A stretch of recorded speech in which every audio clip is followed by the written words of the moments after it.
আল্লাহুম্মা আমিন। রব্বানা যালামনা আনফুসানা ওয়া ইল্লাম তাগফির লানা ওয়া তারহামনা লানাকুনান্না মিনাল খাসিরিন। লা তুযিগ কুলুবানা বা'দা ইয হাদাইতানা ওয়া হাব লানা মিন লাদুনকা রাহমাতান ইন্নাকা আনতাল ওয়াহ্হাব।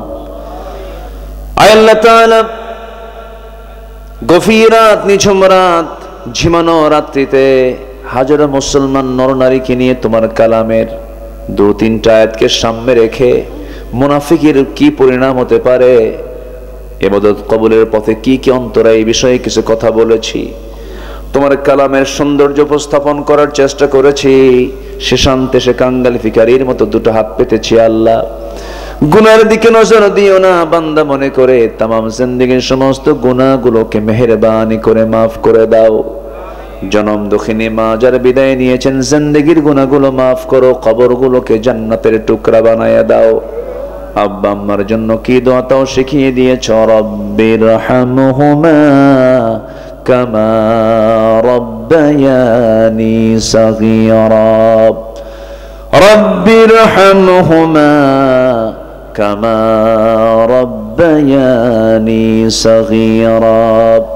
আল্লাহ তাআলা বিশেষ করে মাহফিলটার আয়োজন করলেন যারা শোনার জন্য দূর দূরান্ত থেকে কষ্ট করে আসছেন, যারা বৈরাভর মাঝে এই মাহফিলকে কিয়ামতের দিন সবার জন্য নাজাতের মাধ্যম তুমি আল্লাহ বানাইয়া দিও। আল্লাহ তাআলা মাদ্রাসা থেকে কবুল করে নাও, শিক্ষক ছাত্রদেরকে তুমি আল্লাহ দয়া করে কবুল আর মঞ্জুর করে নাও। যারা যা চাওয়া তুমি আল্লাহ পাওয়া করে দাও, যার যার সমস্যা তুমি আল্লাহ সমাধান করে দাও। রোগাক্রান্তকে রোগ মুক্ত করো, ঋণগ্রস্তকে ঋণ মুক্ত হওয়ার তৌফিক দিয়ে দাও। এক কথায় যার যার সমস্যা তুমি আল্লাহ দয়া করে সমাধান করে দাও। দুনিয়া থেকে কোন দিন বিদায় নেব জানি না, ডান হাতে আমলনামা না আসা পর্যন্ত মরণ দিও না আল্লাহ। মরতে যখন হবে তুমি আল্লাহ শহীদে মত কপালে জুটায় দিও। ফিলিস্তিনকে বাঁচাও, কাশ্মীরকে বাঁচাও। 180 কোটি মুসলমানের জন্য একটা ওমর তুমি আল্লাহ পাঠায়া দাও। মুসলমানদের বাইতুল আকসা তুমি আল্লাহ মুসলমানদের হাতে তুলে দাও। দুনিয়া থেকে কোন দিন বিদায় নেব জানি না, ডান হাতে আমলনামা না আসা পর্যন্ত মরণ দিও না। এই মাহফিলটা বাস্তবায়ন করতে গিয়ে কত সময়, কত শ্রম, কত অর্থ খরচ করতে হয়েছে আল্লাহ। যারা যেভাবে এই মাহফিলকে সহযোগিতা করলেন, সকল সহযোগিতাকে তুমি আল্লাহ নাজাতের কারণ বানায়া দিও আল্লাহ।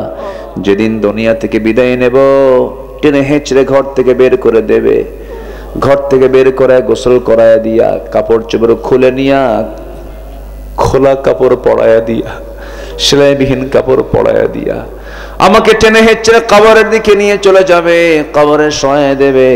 24 ঘন্টা যাবে না মাথার চুলগুলো খসে খসে পড়বে। 3 দিন যাবে না চামড়াগুলো গলে গলে পোকার পেটের খাবার হয়ে যাবে। মাত্র 7টা দিন পেটের নারী পরিগুলো চোখ মুখ কান নাক দিয়ে বের হওয়া শুরু হয়ে যাবে, কিম্ভূত কিমাকার চেহারা হয়ে যাবে। মাত্র 3টা মাস কবর খনন করে যদি দেখা হয় কয়েকটা হাড় ছাড়া কিছুই পাওয়া যাবে না আল্লাহ। সে অন্তিম সময়ে যখন চলে আসবে, জবানে জারি করে দিও লা ইলাহা ইল্লাল্লাহু মুহাম্মাদুর রাসূলুল্লাহ। আসসালামু আলাইকুম ওয়া রাহমাতুল্লাহি ওয়া বারাকাতুহু।